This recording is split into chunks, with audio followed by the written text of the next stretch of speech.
how to repoint paving slabs, simple, easy method without any fancy tools. You can see the finished project here, and this is how it was. What we're going to do in today's quick episode, I'm going to explain to you how to repoint paving slabs. This is filling the gaps in between the slabs to stop this type of thing growing back. So you either have moss or weeds growing in your garden, and we need to get those joints sealed up. I've seen a few videos online explaining different methods which need some tools. You need quite a lot of fancy equipment and water and cement, which gets a little bit messy, and if you're doing it in a sunny day, it's basically going to start drying up and you're going to be wasting a lot of cement and sand and money and time, and you'll have to be on your hands and knees. First up, I went around and cleared up all the gaps. So it is essential to make sure you're starting with enough space to fill that gap up. So here's a quick look at the process. I've got a bucket here. We're going to mix up what we're filling the gaps with. This is pointing, building sand. Different types of sand are available. This is just fine building sand. You can see here 1, 2, 3 buckets of sand. Let's put another bucket in there just to make it easy. So we've got 4 buckets of sand. Use any type of measurement you've got. Then cement. We're putting 2 buckets of cement. So it's basically half cement to sand. This method you could do on a plastic sheet or you can do on your paving slabs. I've already done the section that I'm mixing this on. So this is a second batch I'm making, and I'm making it on the slabs because it's an easy option. It's dry. It's not going to stain your slabs. It's not going to cause any problems. All you need is a decent broom, and if you can broom the floor, you can do this method. You simply go around and broom in this dry mix into the gaps. As you brush over, leave it in a pile on the gap. You'll see it slowly filtering down into the gap. There's no water involved here. There's no fancy techniques. There's no Terry Tibbs, beautiful car, beautiful voices.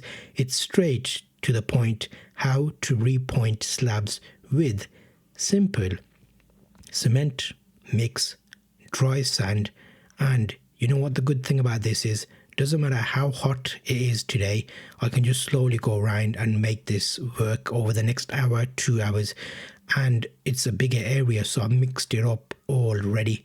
And the best thing is I can just get a dustpan and brush and then lift it up, any extra bits remaining that hasn't been used up, and use it somewhere else. So you can see here, over the next 20 minutes to an hour, your sand will start drawing up moisture from the ground.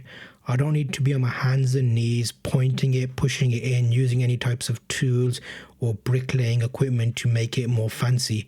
The gravity is doing its work. Capillary action in the ground is doing its work.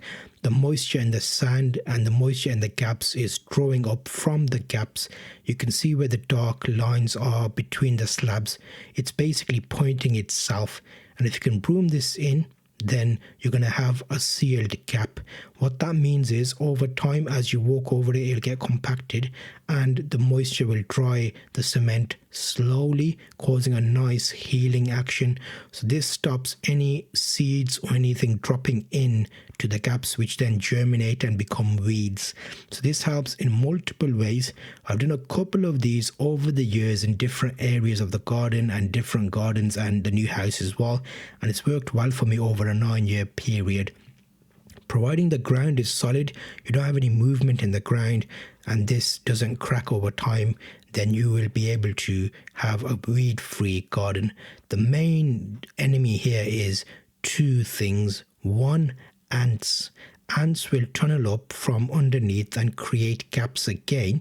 So it's possible you may have to do this again in a couple of years, but it will be no way as bad as the weeds that we started off with and some of the weeds I've seen in the garden. So if you stay on top of it, you'll know it does really well. Here's 2 days later, and you can see that it's still curing slowly, which means there's some darker spots. This is not a really hard stone concrete joint you're making. Remember, all you're doing is covering the gaps to make sure that it's full of sand and cement, which is stronger than sand alone. A lot of builders find this difficult because they will just simply brush in sand and kiln dried sand and then just leave it. But over time, that sand gets blown away and then it doesn't stay in, whereas with our mix here with the cement, it gives it a stronger hold, less chance of it coming away. So this is the method. On screen there's another video of how this works over 9 years, so I'll see you on that video for more detail.